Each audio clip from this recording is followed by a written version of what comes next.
الحمد لله وكفى سلام على عباده الذين اصطفى أما بعد أعوذ بالله من الشيطان الرجيم بسم الله الرحمن الرحيم وإذ قال موسى لقومه يا قوم إنكم ظلمتم أنفسكم باتخاذكم العجل فتوبوا إلى بارئكم فاقتلوا أنفسكم ذلكم خير لكم عند بارئكم فتاب عليكم إنه هو التواب الرحيم صدق اللہ العظیم۔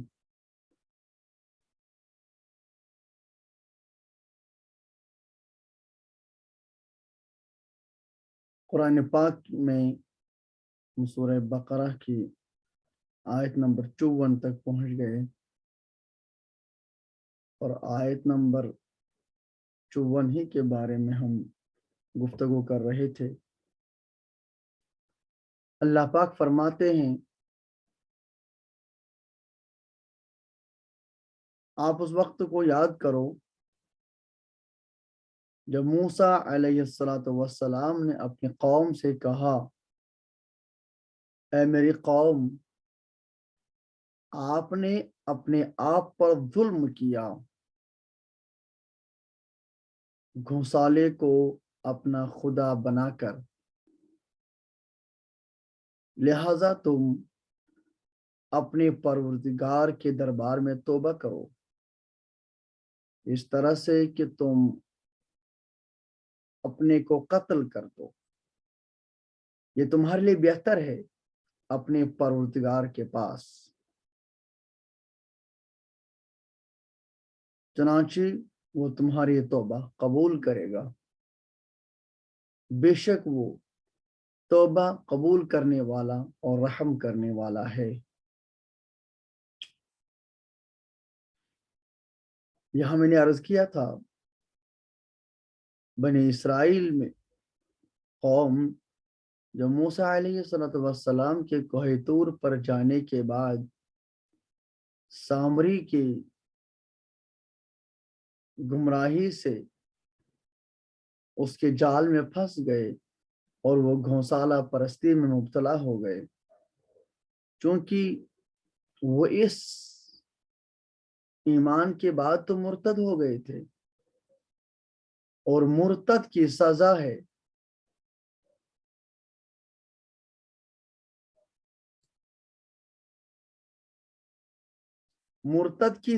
ہے کہ اسے قتل کر دیا جائے، لہذا ان پر بھی یہ حکم نافذ ہو گیا اور تورات کے اندر یہ حکم موجود تھا۔ یہ صرف اسی شریعت میں نہیں ہے کہ اگر کوئی حقیقی دین سے جو اللہ کی طرف سے شریعت ہوتی ہے اس سے مرتد ہو جائے تو اسے قتل کرنا ہے، بلکہ یہ پہلی شریعتوں میں بھی تھا۔ پہلی شریعت میں تو یہ بھی تھا کہ وہاں توبہ ہی کی جاتی اس طرح سے کہ اسے قتل کیا جائے، یہ توبہ کے اندر داخل تھا، سزا کے اندر داخل تھا اور اسے معاف نہیں کیا جاتا تھا۔ جیسے اس شریعت میں اگر کوئی شخص محصن ہے، محصن کا مطلب وہ شادی شدہ ہے، اگر وہ زنا میں مبتلا ہو جاتا ہے تو اس کے باوجود اسے توبہ کرنا ہے، لیکن اسلامی شریعت اور عدالت کے اندر اسے سنگسار کیا جائے گا۔ توبہ اس کے علاوہ ہے جو اسے کرنا ہے، لیکن یہ سزا اسے ملے گی، یہ نہیں کہ توبہ کرنے کے بعد اس کی یہ سزا معاف ہوگی۔ اسی طرح سے اس شریعت میں یہودیوں کی شریعت میں تورات کے اندر یہ حکم تھا کہ اگر کوئی مرتد ہو جاتا ہے تو اس کی سزا یہ ہوتی تھی کہ اسے قتل کیا جائے، چاہے وہ توبہ بھی کر لے۔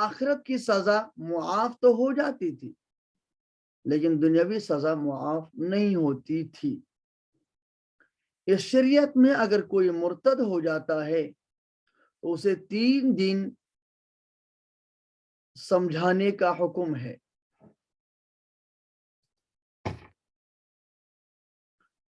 3 دن اگر اس کے اشکالات جو اس کے ذہن میں پیدا ہو گئے ہوں گے ان کا جواب دیا جائے گا۔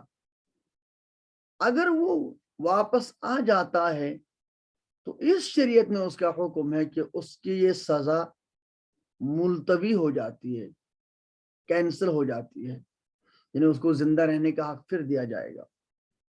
لیکن اگر وہ دوبارہ ایمان سے مشرف نہیں ہوتا ہے تو 3 دن کے بعد شریعت کا حکم ہے کہ اسے قتل کر دیا جائے۔ اس کا مطلب ہے کہ اس شریعت میں جو ارتداد کی سزا ہے وہ موقوف ہے توبہ نہ کرنے پر۔ اگر توبہ نہیں کریں گے تب اسے یہ سزا ملے گی، اگر وہ توبہ کرتا ہے تو اسے سزا ملتوی ہو جائے گی، کینسل ہو جائے گی۔ اس شریعت میں ایسا نہیں تھا۔ چنانچہ تفسیر مظہری وغیرہ میں لکھا ہوا ہے کہ ان کے رشتہ داروں کو حکم ہوا، فَقْتُلُوا أَنفُسَكُمْ کا مطلب ہے جو ان کے رشتہ دار تھے، ان رشتہ داروں نے جو اس گھوسالہ پرستی کے بدعت میں مبتلا نہیں ہو گئے تھے تو انہیں اختیار دیا گیا ہے وہ اپنے ان رشتہ داروں کو قتل کرتے تھے جو اس گھوسالہ پرستی والے ارتداد میں مبتلا ہو گئے۔ چنانچہ ہزاروں یہودی اس سے قتل ہو گئے اور اللہ پاک نے اسے اپنے احسان میں شامل فرمایا ہے۔ بنی اسرائیل پر احسان تھا۔ اس کا مطلب یہ ہوا کہ انسان کو سب سے بڑی مصیبت ہے وہ آخرت کی مصیبت ہے۔ ایک ہوشیار اور سمجھدار انسان کو یہی سمجھداری ہے کہ آخرت کے عذاب اور آخرت کی سزا سے وہ الرٹ رہے، ہوشیار رہے۔ اور یہ شخص نادان ہے، غافل ہے، جو دنیاوی آرام اور راحت میں مگن ہو کر وہ آخرت کے آرام کو فراموش کر دیتا ہے اور آخرت کے عذاب کو بھی فراموش کر دیتا ہے۔ یہاں پر پچھلی مرتبہ بات ہو گئی تھی، کچھ اعمال ایسے ہیں اگر وہ چھوٹ گئے تو پھر ان کی اگر وہ دوبارہ کیے جانے کے لائق وہ اعمال ہیں تو ان کو دوبارہ کیا جائے گا، قضا کی جائے گی، اس کے بعد معافی مانگنا ہے، توبہ ہوگی، وہ توبہ قبول ہو جائے گی۔ لیکن جو دوبارہ نہیں کیے جانے کے لائق ہیں تو ان کے ہاں صرف معافی ہے اور توبہ ہے، توبہ وہی ہے۔ میں نے مثال عرض کی تھی، کسی نے جو ہے نعوذ باللہ بے حیائی کی ہے تو اس کو اس سے توبہ کرنا ہے اور اللہ پاک سے معافی مانگنا ہے، یہی توبہ ہے۔ لیکن وہ چیز جو مثبت ہے یعنی اعمال صالحہ میں سے ہیں تو انہیں ادا کیا، قضا کیا جائے گا۔ جب اپنے وقت سے ہٹ کر کریں گے تو اسے قضا کہتے ہیں۔ اس کے بعد توبہ ہوگی۔ تو اس میں مین چیز آئی تھی نماز۔ نماز ایک انسان کی جو اسے توبہ کرے گا اس کے لیے ضروری ہے کہ وہ نماز پہلے قضا کرے، اس کے بعد وہ توبہ کرے، اس کے بعد وہ معافی مانگے۔ ایک آدمی ہے، اس نے زندگی میں نماز چھوڑ دی ہے اور اب وہ توبہ کرتے اللہ سے معافی مانگتا ہے لیکن ان نمازوں کی قضا نہیں کرتا ہے، یاد رکھیں وہ توبہ نہیں ہے،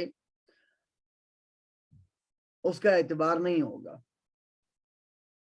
اب یہاں پر میں نے عرض کیا تھا کہ ایک آدھ نماز قضا ہوگی، اس کو بھی زندگی میں قضا کرنا ہے، اور اگر زندگی میں کئی ساری نمازیں چھوٹی ہوئی ہیں ان کی بھی قضا کرنا ہے۔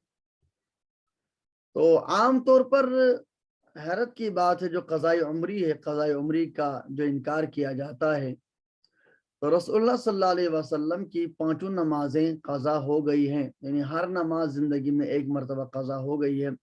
غزوہ خندق میں 4 نمازیں قضا ہو گئی ہیں، اور غزوہ لیلۃ التعریس میں 1 نماز قضا ہو گئی ہے۔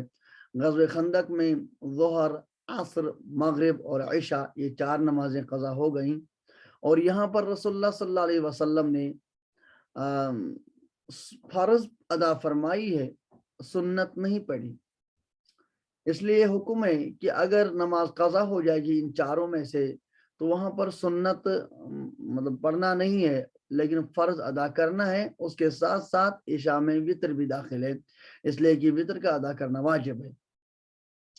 لیکن اگر فجر نماز قضا ہو جائے تو اگر وہ فوراً آدمی قضا کر دیتا ہے تو اس وقت میں وہ سنت بھی پڑھے، سنت پڑھنا سنت ہے، قضا میں بھی فجر کے لیے حکم ہے۔ اس لیے کہ رسول اللہ صلی اللہ علیہ وسلم نے جو نماز فجر قضا فرمائی ہے، اس میں پیارے آقا صلی اللہ علیہ وسلم نے سنت نماز بھی پڑھی ہے اور فرض نماز بھی پڑھی ہے۔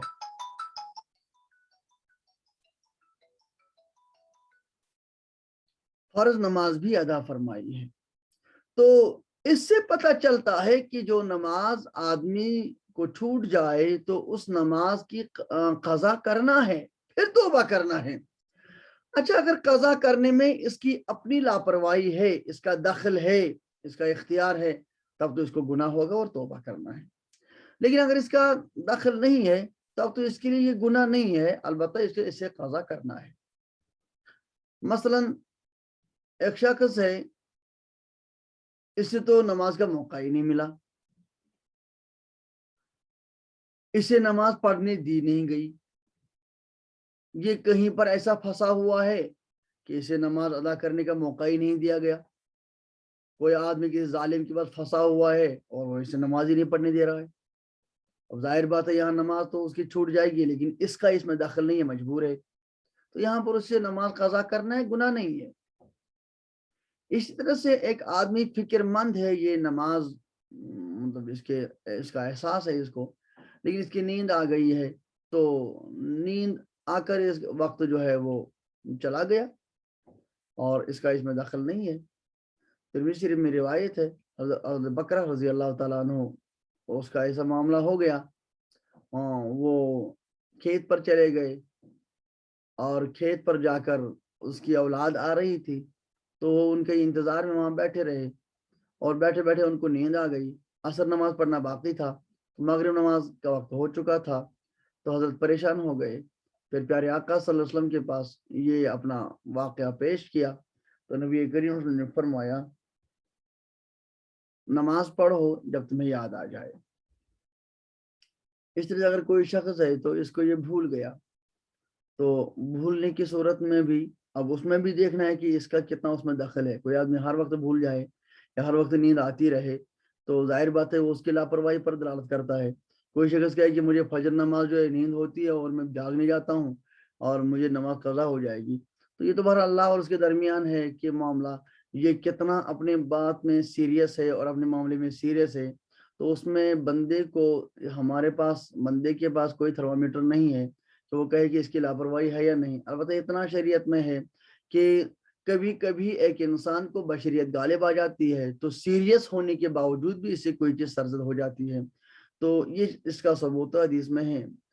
تو اس وقت میں یہ جو قضا ہے بہرحال اس کا اس میں دخل ہو یا نہ ہو، اگر اس کی لاپرواہی ہے یا اس کی مجبوری نہیں ہے پھر بھی قضا ہوتی ہے، تب اس کو نماز قضا بھی کرنا ہے اور اسے توبہ بھی کرنا ہے۔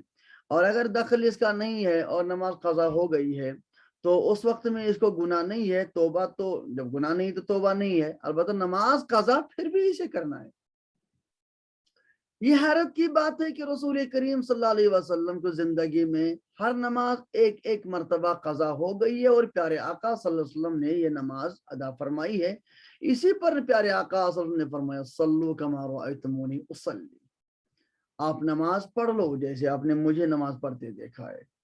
اس حدیث کا مطلب یہ نہیں ہے کہ مرد اور عورت کی نماز میں کوئی فرق نہیں ہے، اور نہیں اس تناظر میں یہ حدیث پیارے آقا صلی اللہ علیہ وسلم نے فرمائی ہے۔ اور ظاہر بات ہے اس کا مفہوم بھی اس لحاظ سے وہ معتبر نہیں ہے۔ ایک مسلمان عورت ہے، اس کے نماز کے لیے شرائط ہیں کچھ زائد جو مرد کے شرائط کے علاوہ ہیں۔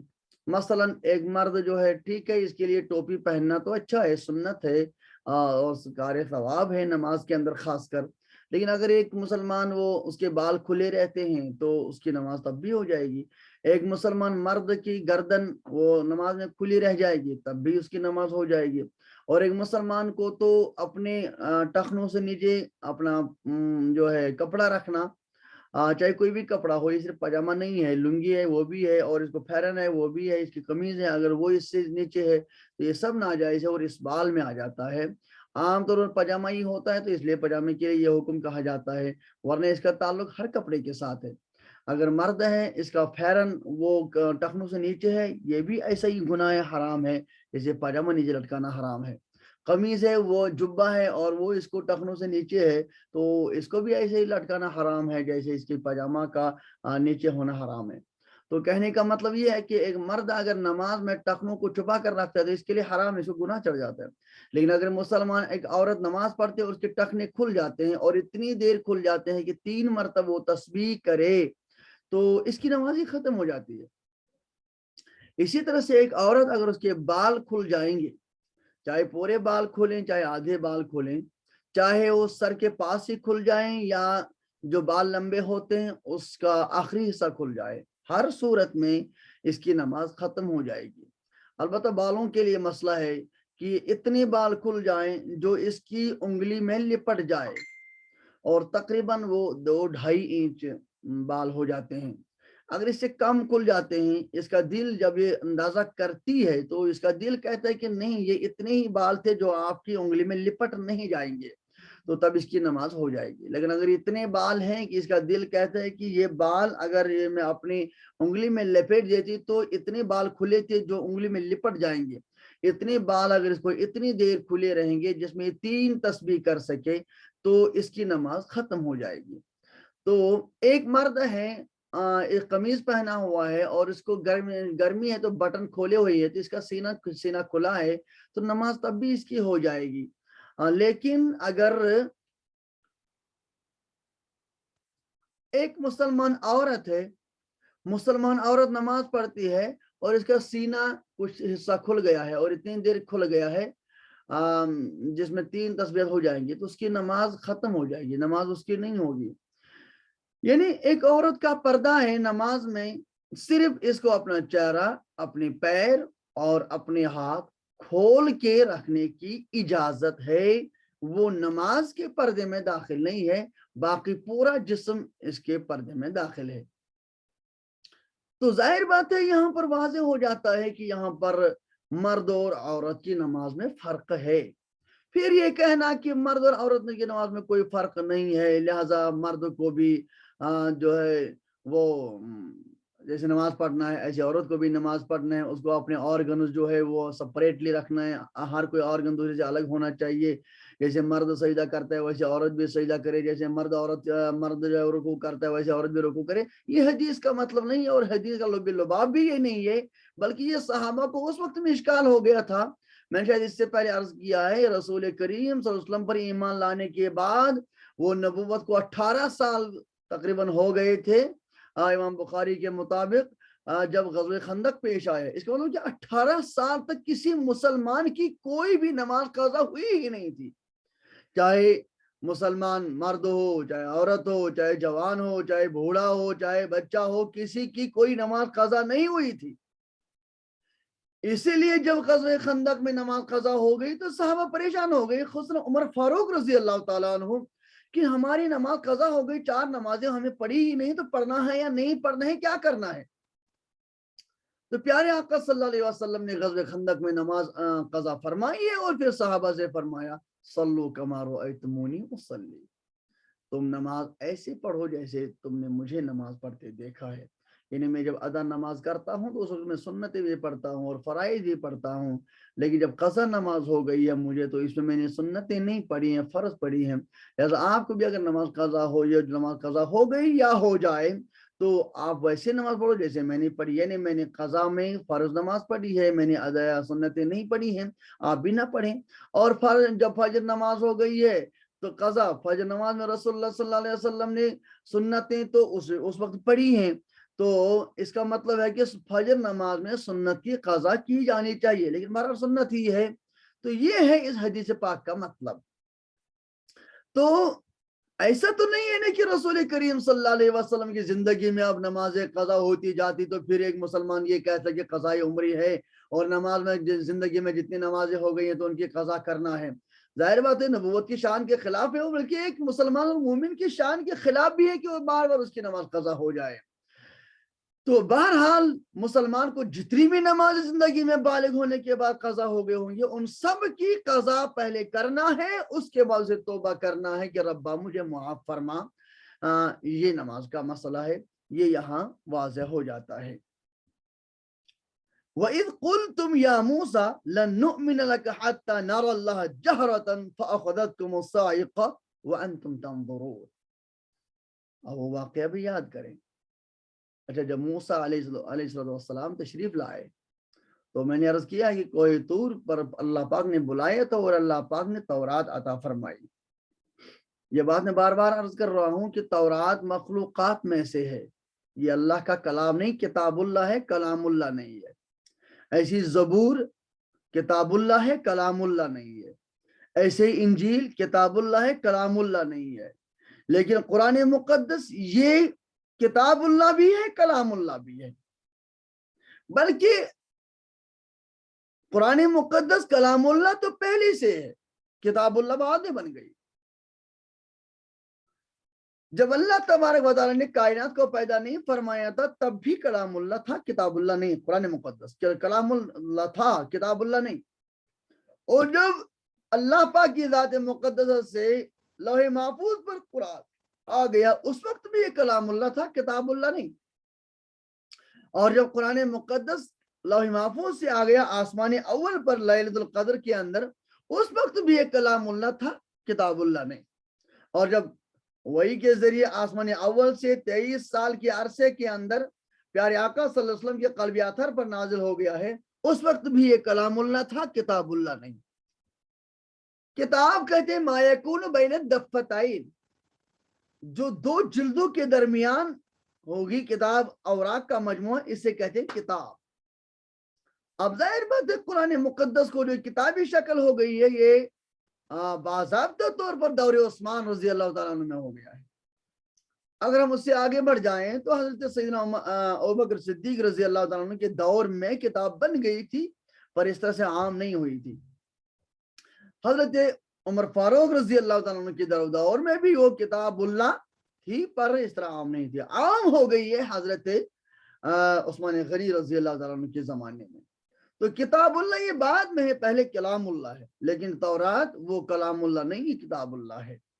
اور قرآن مقدس اہل سنت والجماعت کے مطابق یہ اوصاف اللہ، صفت من صفات اللہ میں داخل ہے، مگر صرف قرآن، تورات، زبور، انجیل یہ صفت من صفات اللہ نہیں ہے۔ یہی وجہ ہے کہ یہ تورات، زبور، انجیل میں تحریف ہو گئی نہیں، وہ ختم ہو گئی، حادث ہیں۔ جیسے دنیا میں ہر چیز کو ختم ہونا ہے، کل من علیہا فان ویبقی وجہ ربک ذو الجلال والاکرام، تو اس کے تحت پتہ چلتا ہے کہ دنیا کی ہر چیز کو ختم ہونا ہے۔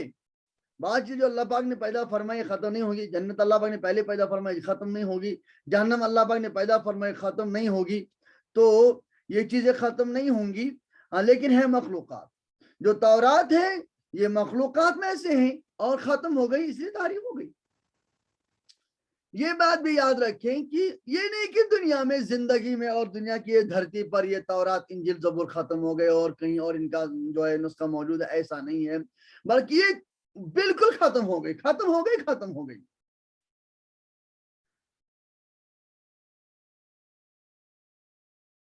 تو قرآن مقدس جو ہے یہ اگر دنیا میں ختم ہو بھی جائے قیامت کے قریب، لیکن پھر بھی یہ لوح محفوظ پر موجود ہے، پھر بھی یہ آسمان اول پر موجود ہے، اور پھر بھی اللہ کے ذات مقدسہ کے ساتھ موجود ہے۔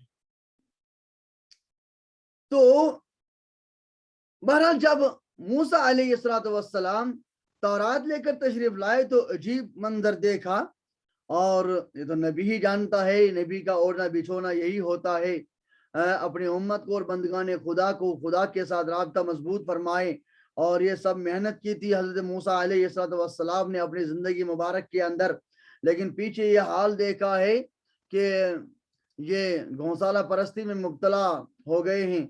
تو موسیٰ علیہ السلام یہ جانتے ہیں کہ کیا حال ہو گیا ہوگا اور کس طرح کی حضرت کو پریشانی ہو گئی ہوگی۔ تو پھر یہ واقعہ سب جو میں نے عرض کیا یہ پیش آیا ہے۔ اب اللہ پاک جو ہے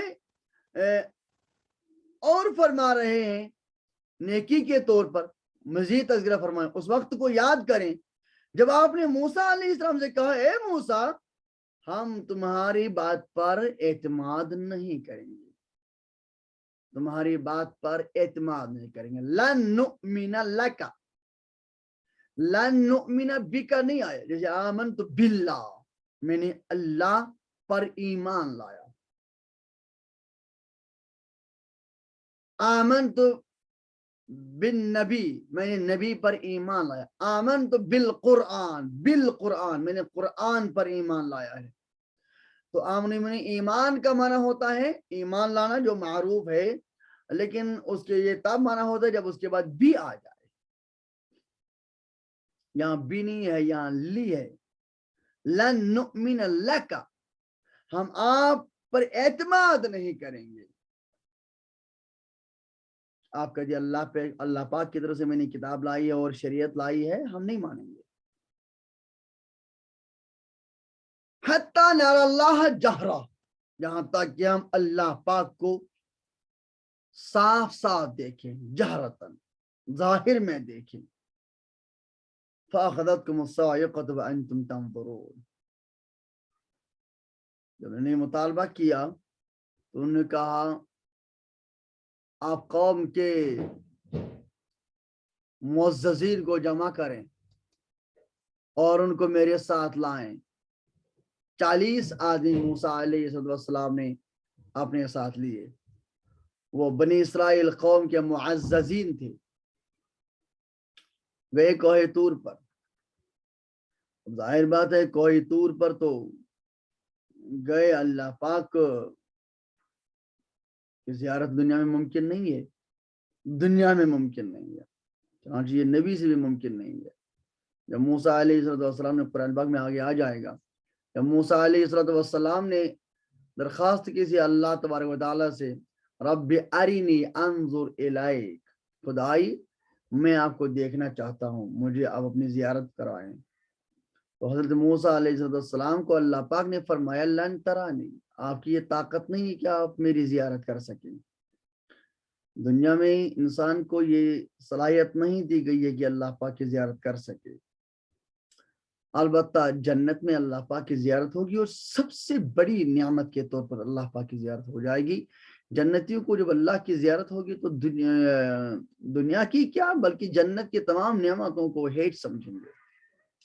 تو وہاں پر انسان کو صلاحیت ہوگی، انسان کی آنکھوں کی صلاحیت ہوگی کہ وہ زیارت کر سکے، دنیا میں یہ صلاحیت نہیں ہے۔ جیسے انسان اپنی روح نہیں دیکھ پاتا ہے، جیسے انسان یہاں جنات کو عام طور پر نہیں دیکھ پاتا، اللہ کی کوئی عامل ہو، انسان فرشتوں کو دیکھنے کی صلاحیت نہیں رکھتا ہے، تو لیکن وہاں پر انسان اپنے اعمال کو نہیں دیکھ پاتا ہے، تو وہاں پر جو انسان کی اعمال ہوں گے ان اعمال کو دیکھ پائے گا، ان کی روح ہوگی، ان کا جسم ہوگا باضابطہ، تو ان کو دیکھ لے گا، نماز اپنی نماز کو دیکھ لے گا، اپنی روزوں کو دیکھ لے گا، اعمال صالحہ کو دیکھ لے گا، اپنے گناہوں کو بھی دیکھ لے گا۔ تو اس طرح سے وہاں پر جو ہے ان باتوں کا مشاہدہ ہوگا اور انسان کو دیکھنے کی صلاحیت ہو جائے گی، دنیا میں نہیں۔ اب یہ اللہ پاک کی جب نبی نہیں کر سکے تو یہ کیسے زیارت کر سکتے تھے؟ البتہ اللہ پاک نے ایک بجلی نازل فرمائی،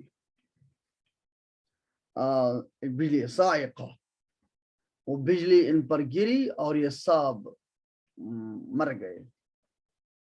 بعض مفسرین کہتے ہیں مر گئے، بعض کہتے ہیں کہ بے ہوش ہو گئے۔ اب جب یہ مر گئے تو اللہ پاک سے موسیٰ علیہ السلام نے درخواست کی، ربا یہ تو پہلے ہی ٹیڑھی قوم ہے بنی اسرائیل، اور یہ میری بات تو مانتے نہیں تھے، ان نے تورات یوں بھی نہیں مانی، تو میں نے تو اعتماد کے لیے ان کو یہاں لایا تھا، اور ان کی ناہنجار ہونے سے اور ان کی غلطی سے ان کو اپنی سزا مل گئی ہے اور یہ برحق ہے، لیکن انہیں زندہ فرمائیں تاکہ میری قوم پر مجھے الزام نہ لگ جائے، میری قوم مجھ پر الزام نہ لگائے کہ آپ نے تو ہمارے لوگوں کو مارنے کے لیے لیا ہے۔ تو حضرت موسیٰ علیہ السلام کی دعا پر اللہ پاک نے ان کو دوبارہ زندہ فرمایا، اور زندہ فرما کے پھر وہ واپس آ گئے۔ یہ اللہ پاک فرماتے ہیں وَإِذْ قُلْتُمْ يَا مُوسَى لَن نُؤْمِنَ لَكَ حَتَّى نَرَى اللَّهَ جَهْرًا، جب تم نے موسیٰ علیہ السلام سے کہا ہے موسیٰ ہم تیری بات نہیں مانیں گے یہاں تک کہ ہم کھلم کھلا اللہ کو نہ دیکھیں، چنانچہ انہیں بجلی نے پکڑ لیا، تمہیں بجلی نے پکڑ لیا، وَأَنْتُمْ تَنْظُرُونَ، اور آپ دیکھ رہے تھے، ثُمَّ بَعَثْنَاكُمْ مِنْ بَعْدِ مَوْتِكُمْ لَعَلَّكُمْ تَشْكُرُونَ، پھر ہم نے تمہیں دوبارہ موت کے بعد زندہ کیا، بَعَثْنَاكُمْ، ہم نے تمہیں دوبارہ موت کے بعد زندہ کیا، تو صاحب موت سے پتہ چلتا ہے کہ وہ مر ہی گئے تھے، لَعَلَّكُمْ تَشْكُرُونَ، تاکہ تم قدردان ہو جاؤ، تاکہ تم شکر گزار بن جاؤ، تاکہ تم تورات کی باتوں پر عمل کرو۔ یہ رسول اللہ صلی اللہ علیہ وسلم کے زمانے کے یہودیوں کو یاد دلایا جاتا ہے، اس وقت تمہیں کہا گیا تھا کہ تم تورات پر عمل کرو، اس تورات میں یہ اس نبی کا تذکرہ موجود ہے، پھر اس نبی کی کیوں نہیں مانتے ہو آپ؟ اور ہمیں تمہارے نہ ماننے سے کوئی گلہ نہیں ہے، کہ اس لیے کہ تم نے تو اپنے نبی موسیٰ علیہ السلام سے بھی یہ معاملہ کیا ہے، یہ انہیں یاد دلایا جاتا ہے۔ وَظَلَّلْنَا عَلَيْكُمُ الْغَمَامَ وَأَنزَلْنَا عَلَيْكُمُ الْمَنَّ وَالسَّلْوَىٰ كُلُوا مِن طَيِّبَاتِ مَا رَزَقْنَاكُمْ وَمَا ظَلَمُونَا وَلَكِنْ كَانُوا أَنفُسَهُمْ يَظْلِمُونَ۔ جب الحمدللہ یہ تورات کا مسئلہ حل ہو گیا، تو اللہ پاک نے چونکہ یہ فلسطین کی طرف ان کو جانا تھا، بقول بعض تو پہلے تو یہ مصر میں واپس آ گئے، بقول بعض ان کو وہیں سے ہی فرعون کی ہلاکت کے بعد ہی سے ان کو فلسطین میں جانے کا حکم ہوا ہے۔ جاتے تھے تو انہیں مطالبہ کیا ہے کہ ہمیں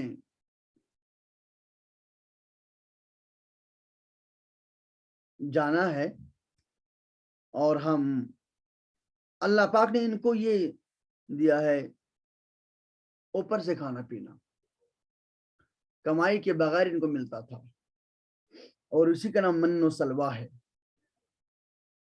من جو ہے یہ تو شہد جیسی کھانے کی چیز آتی تھی، اور وہ ہر روز صبح صبح پیڑوں کے ساتھ لگی رہتی تھی، جاتے تھے اٹھاتے تھے، اور پھر سلوا جو ہے یہ جانور تھے، بٹیر کہتے ہیں ان کو اردو میں، اور یہ صبح صبح آتے تھے اللہ کے حکم سے، اور یہ ان کے دروازے پر رہتے تھے، اور یہ انہیں پکڑتے تھے، ذبح کرتے تھے اور ان کو کھاتے تھے، لیکن کھاتے کھاتے تنگ آ گئے، اور موسیٰ علیہ السلام سے کہا کہ ہم لن نصبر علی طعام واحد، ہم سے نہیں ہو سکتا ہے کہ ہم ایک ہی کھانا کھاتے رہیں۔ جانا تھا فلسطین میں، یہ بات آگے آ رہی ہے، اور فلسطین میں جا کر نافرمان تھے، یہ سزا ان کو ملی ہے، میدان تیہ میں یہ پڑے رہے۔ میدان تیہ کیا تھا؟ ایک بڑا میدان تھا، اور اللہ پاک نے جب موسیٰ علیہ السلام کی نافرمانی کی ہے تو سزا کے طور پر یہ 40 سال تک ایک ہی میدان میں گھومتے رہے، انہیں پتہ نہیں چلتا تھا، صبح سے صبح جہاں سے یہ نکلتے تھے، چلتے چلتے چلتے چلتے چلتے چلتے شام کو یہ اسی جگہ پہنچ جاتے تھے۔ یہ تو اللہ کی طرف سے ان کو سزا تھی، لیکن اللہ پاک ان کو ہلاک بھی نہیں کرنا چاہتے تھے، اور اس وقت میں کوئی سایہ وغیرہ بھی اس میدان میں نہیں تھا، تیہ تاہیتی کو مانا حیران و سرگرداں رہنا. اس کا میدان تیہ اسی لیے نام ہے کہ یہ 40 سال تک اس میں یہ حیران و پریشان رہے. اللہ پاک نے انتظام اور فرمایا ہے. اللہ پاک ان کے ساتھ ساتھ ایک ابر، یہ جو بادل ہیں، بادل کے ٹکڑے کو اوپر سے چلاتے تھے.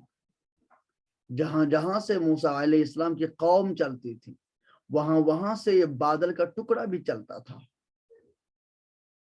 اور اس سے ان کو سایہ ہوتا تھا اور دھوپ سے انہیں پریشانی نہیں ہوتی تھی.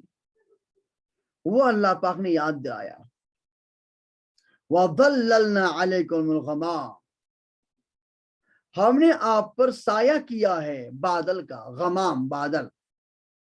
وَأَنزَلْنَا عَلَيْكُمُ الْمَنَّ وَالسَّلْوَىٰ، ہم نے من و سلوہ آپ پر نازل کیا ہے. نازل کر کے ہم نے نصیحت کیا، کلوا من طیبات ما رزقناکم، ان پاکیزہ چیزوں میں سے کھاؤ جو ہم نے آپ کو عطا کی ہیں. ان پاکیزہ چیزوں میں سے آپ کھاؤ جو ہم نے تمہیں عطا کیا، رزقناکم، ہم نے تمہیں عطا کی ہیں. وما ظلمونا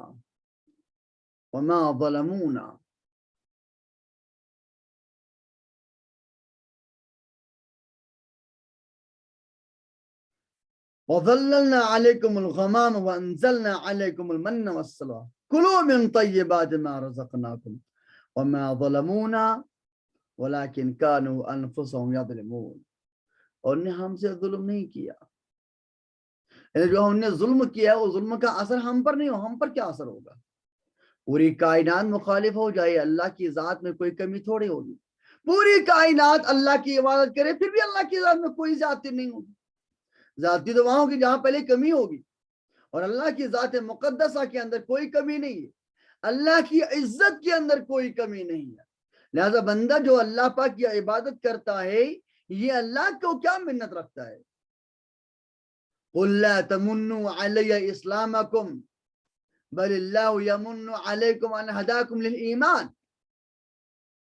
نبی کے زمانے میں جو کچھ لوگ بڑے خردار تھے اور وہ کہتے تھے کہ ہم نے نبی پر ایمان لایا اور یہ تو ہم نے احسان کیا ہے، ہم خردار ہیں.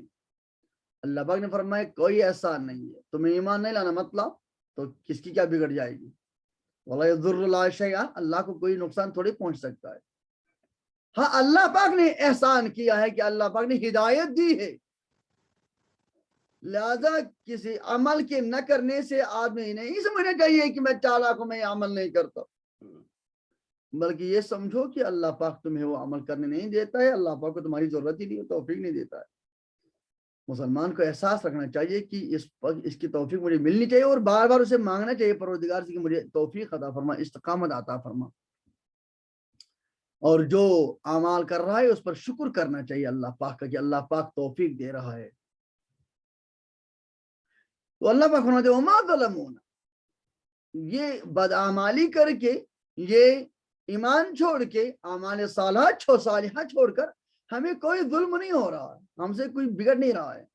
ولیکن کانوا انفسہم یظلمون، لیکن یہ یقیناً اپنے آپ پر ظلم ضرور کرتے ہیں، اپنے آپ پر ظلم ضرور کرتے ہیں. تو ظلم کا نتیجہ یہ ہے کہ دنیا میں بھی اللہ پاک کی مصیبتیں آ جاتی ہیں. وما اصابکم من مصیبت فبما کسبت ایدیکم ویعفو عن کثیر. تمہیں کوئی مصیبت جو آ جاتی ہے یہ تو تمہارے کرتوت ہیں، تمہارے ہاتھوں کی کمائی ہے، پھر بھی اللہ پاک تمہیں بہت سے گناہ معاف کر دیتا ہے. ویعفو عن کثیر.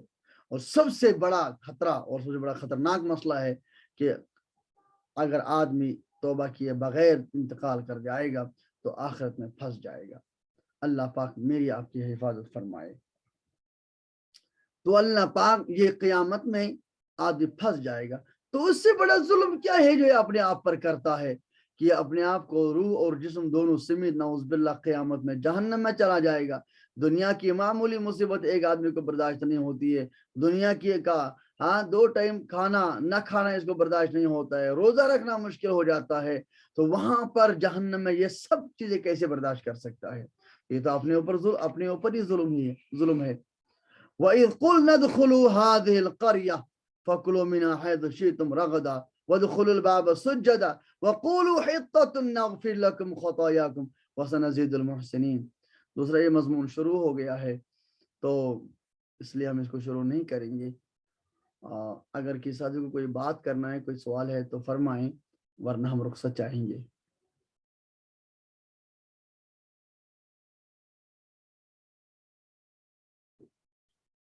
ٹھیک ہے، اللہ پاک توفیق فرمائے۔ السلام علیکم ورحمۃ اللہ وبرکاتہ۔